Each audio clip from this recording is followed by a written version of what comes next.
So I've heard all sorts of studies, and I've read statistics about the reason that people are leaving the church.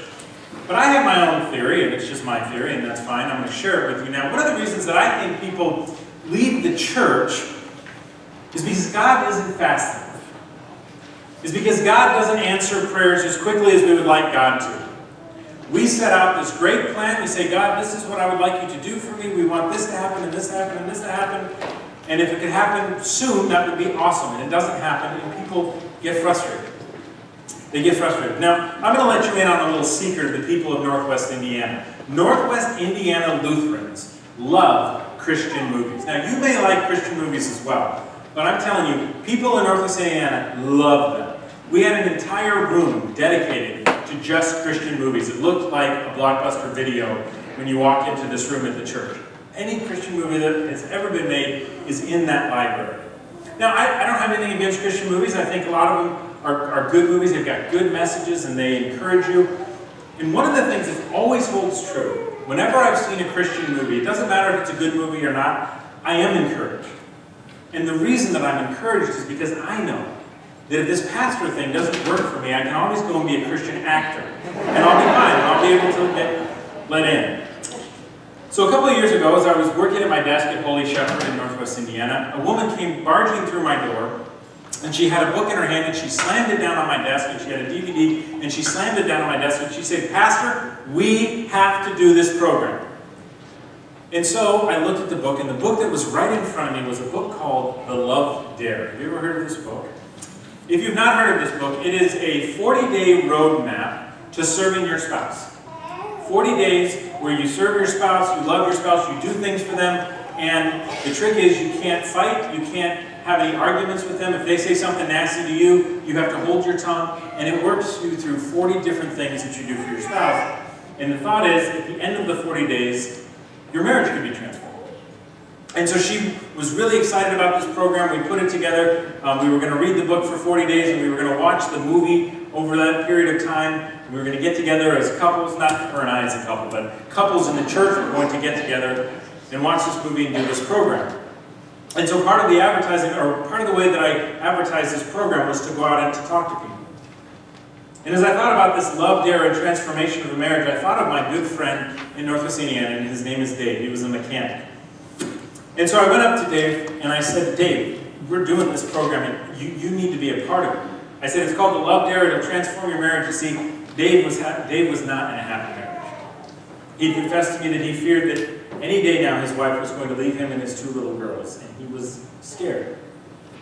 And so when this woman came busting through my door and slammed this book down, I thought, this is divine intervention. I need to go to him, and I need to tell him, this is the program for you. So I said, Dave, this is it. 40 days, that's all you need. He goes, well, tell me about it. What do I have to do? I said, you just have to serve your spouse. That's all you have to do. You can't say anything mean, you can't fight, you can't do anything. And I said, and at the end of 40 days, your marriage should be transformed. And he thought about it, and he goes, wow, that sounds amazing. That sounds like exactly what I needed. But does it have to take 40 days? Isn't there something shorter? He wanted the Cliff Notes version. You see, 40 days for him, he said, 40 days is too long. I need to fix this, and I need it now. Don't you have anything else that can fix my marriage right here, right now? I don't have 40 days. See, he wanted what he wanted in that time, in that moment. God's timing doesn't always line up with our timing. And sometimes people get frustrated by that. Now, I've really enjoyed this sermon series, The Transformation Effect. But one of the things that I worry about is that word, transformation. Because when we think of transformation, and we live in this country that is a consumer-driven country, we think, oh, transformation, that'll happen fast. That'll happen quick. I mean, think about how fast you can get things these days. A couple of weeks ago, I was pulling my charger out of the wall in the way I shouldn't have, and I snapped the charger. And so I ordered 3 new chargers at 6:30 in the morning, and by 7 o'clock that night, I had my chargers in hand. Did you know now that you can actually get on a McDonald's app and pre-order your fast food? Even faster food, and you just pull up to a certain spot and they bring it out to you. I mean, we can get things almost instantaneously. That is what we are used to. That is what we want. So when I hear that word transformation, I have to check myself when I think of the term, when I think of God transforming my life. Because I want transformation to happen as quickly as my phone chargers came to me. Pretty quick.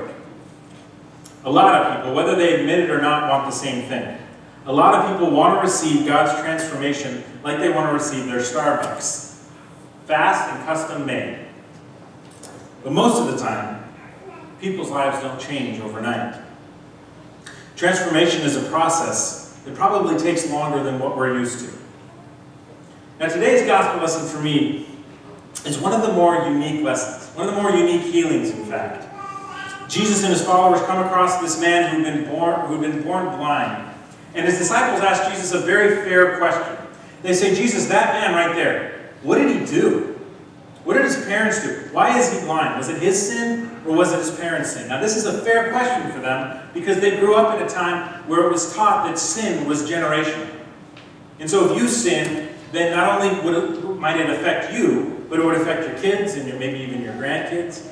That's what they thought when they saw people who were handicapped or had difficulties in their lives or became sick. Oh, they must have done something. God is punishing them. So they asked Jesus, what is the cause of this blindness? And Jesus says, it's not him. It's not even his parents. And Jesus says, no, the reason this man is blind is so that the works of God can be made manifest in him. The reason this man is made blind is so that the works of God can be made manifest in him. Now the cynic in me goes, well, geez, I don't want that guy's lot, right? I mean, he's been blind for 10, 20, 30 years, all for just this one day. The cynic in me goes, gosh, that certainly does not seem fair. Of course, my interpretation of fairness probably differs from God's quite a bit, so I'm not going to have that argument with it, but that's what I would think in my mind. And then Jesus goes on to say something that I've heard before, and I've read this parable over and over and over again, but I've never really listened to what Jesus says. But I was struck by it this week. Jesus says this, we must work the works of him who sent me while it is day. Now I find that phrase odd because of the pronouns that Jesus chooses to use. We must work the works of him who sent me. I'm stuck on the word we and me. I think it's interesting that Jesus says we must work the works of him who sent him. Jesus is including not just himself, but everybody else. What I find odd about that is when you read other healings, it was always Jesus that was doing it most of the time, right? It was just him. I mean, he healed somebody else who was blind, it was just him. When Jesus told the man to stretch out his withered hand, Jesus did all of that. When he told that man who was on the mat to stand up and walk, that was all Jesus. But not here. In our story today, he isn't the only one who has work to do in order for this man to receive his sight. So Jesus tells those who had gathered that we must do the work. It's us. And then he does something I always thought was pretty interesting. He spits. The Bible thinks it's important that we know Jesus spits on the ground. Now, if you're the blind guy, don't you kind of wonder at this point what's happening? No doubt, since he was blind, he probably had a better sense of hearing. So he may have even heard the question, gosh, what did that guy do? And he may have even heard Jesus say, well, this man, he didn't sin, neither did his parents, but this man is blind so that the glory of God can be revealed. And he probably heard that and his ears perked up.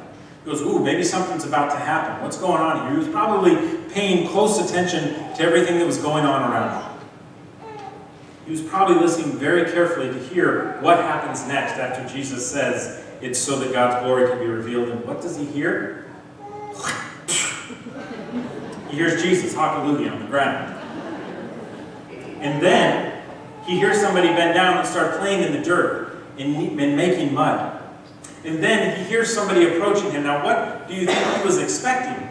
Maybe he was expecting that whoever this Jesus is, or whoever this man is going to lay hands on him.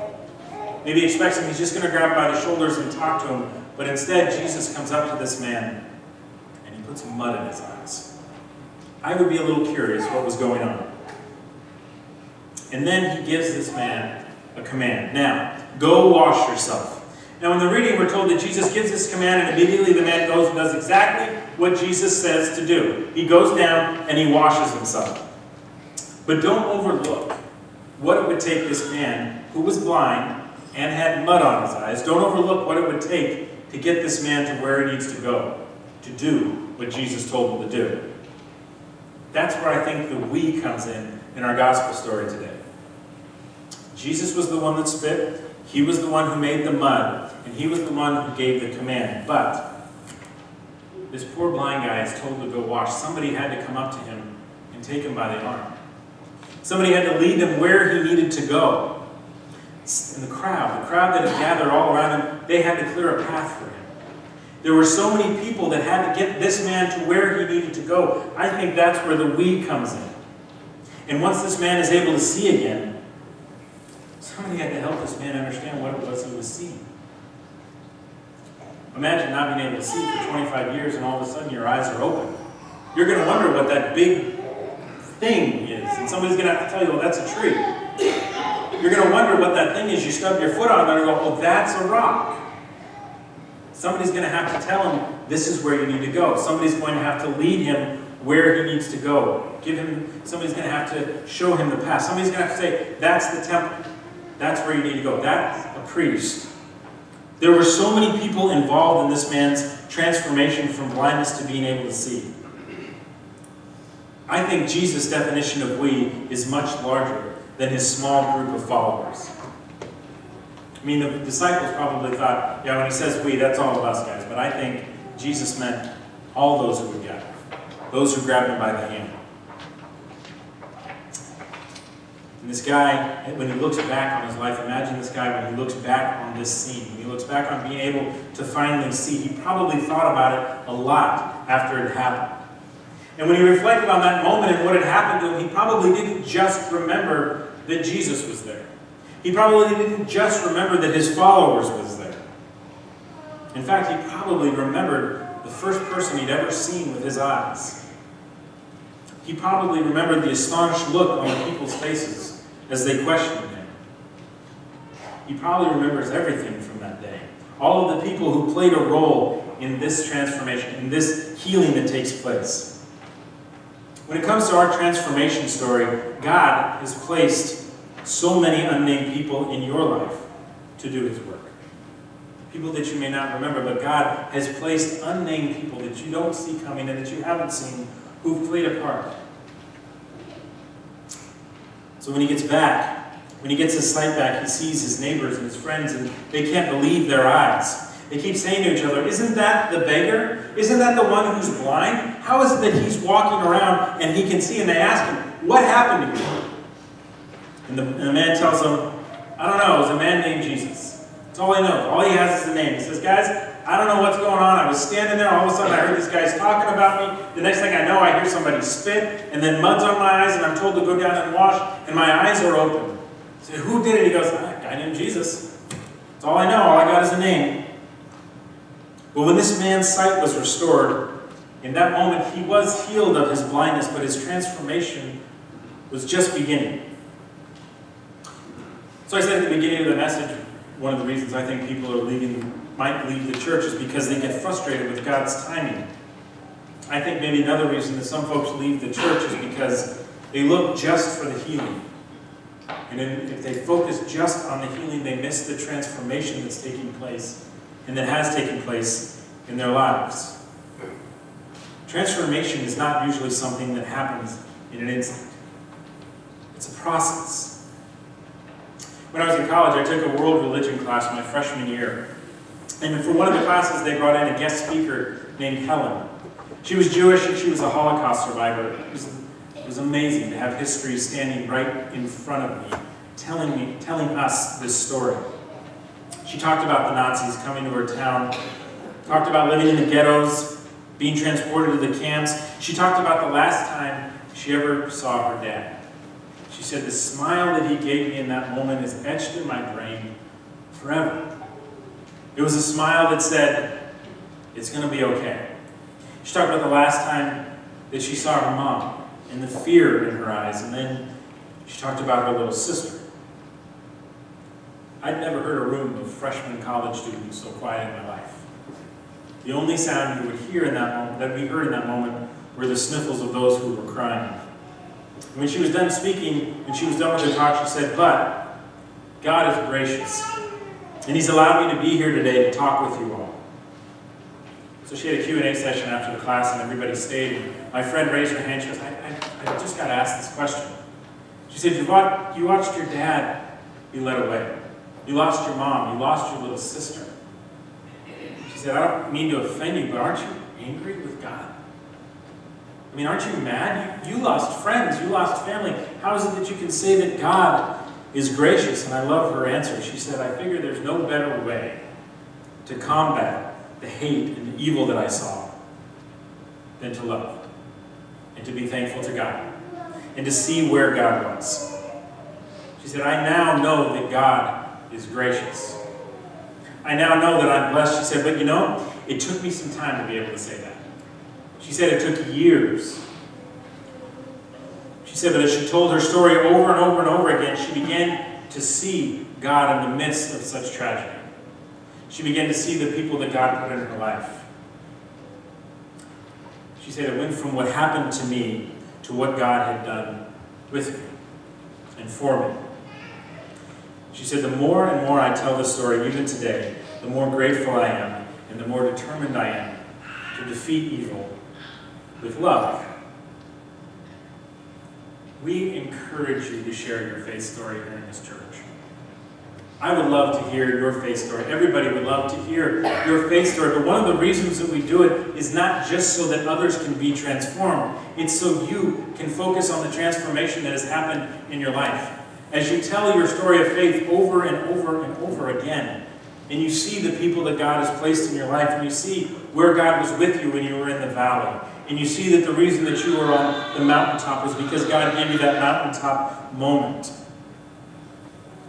You can look back on your relationships. You can see where God brought healing to your relationships, where God brought guidance to your life. When we tell our story to others, when we start to share our faith story over and over and over again, it can turn from what happened to me, it can turn from me to he. It can turn from what I was doing to what God has been doing in my life. It happened for the blind man in the story today. After he receives his sight, he's asked by his neighbors, who did this to you? And he just says, as I said earlier, it was a man named Jesus. That's all I know. But if you read beyond chapter 12 from our gospel this morning, he's asked this question over and over again. Who did this to you? How did it happen? And he tells the story over and over again. As I said, when he first talks to the Pharisees in verse 11, he says, a man named Jesus did it.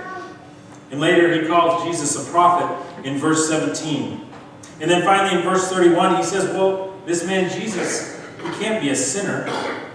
And then in verse 33, he says, this man has to come from God. And then he says, in verses 35 through 38, Jesus reveals that he's the Son of God. And we're told that this blind beggar who didn't know Jesus, who had spit, who had mud thrown on his eyes and was able to see, falls at his feet and he begins to worship Jesus. Do you see the transition, or the transformation, excuse me? As he told his story over and over again, his focus was transformed to what God and what Jesus had been doing in his life. This guy was healed of his blindness, and through the telling of his story, he was transformed into a believer. So, definitely pray for healing. Absolutely. But also focus on the continuous transformative work of God that is happening and that has happened and that will happen in your life. And share that story, not just for those who hear your story, but share it for yourself as well. And as you tell your story over and over again to those who ask, and to those who doubt, and to those who question, reflect back on what God has done for you. So work the works of God who sent Jesus for us, and continue to share your story and be transformed by it. Friends, may your focus be transformed on the movement, on the love, and on the presence of God in your life. Amen. And may the peace of the Lord be with you always. Please share that peace with one another, or everyone.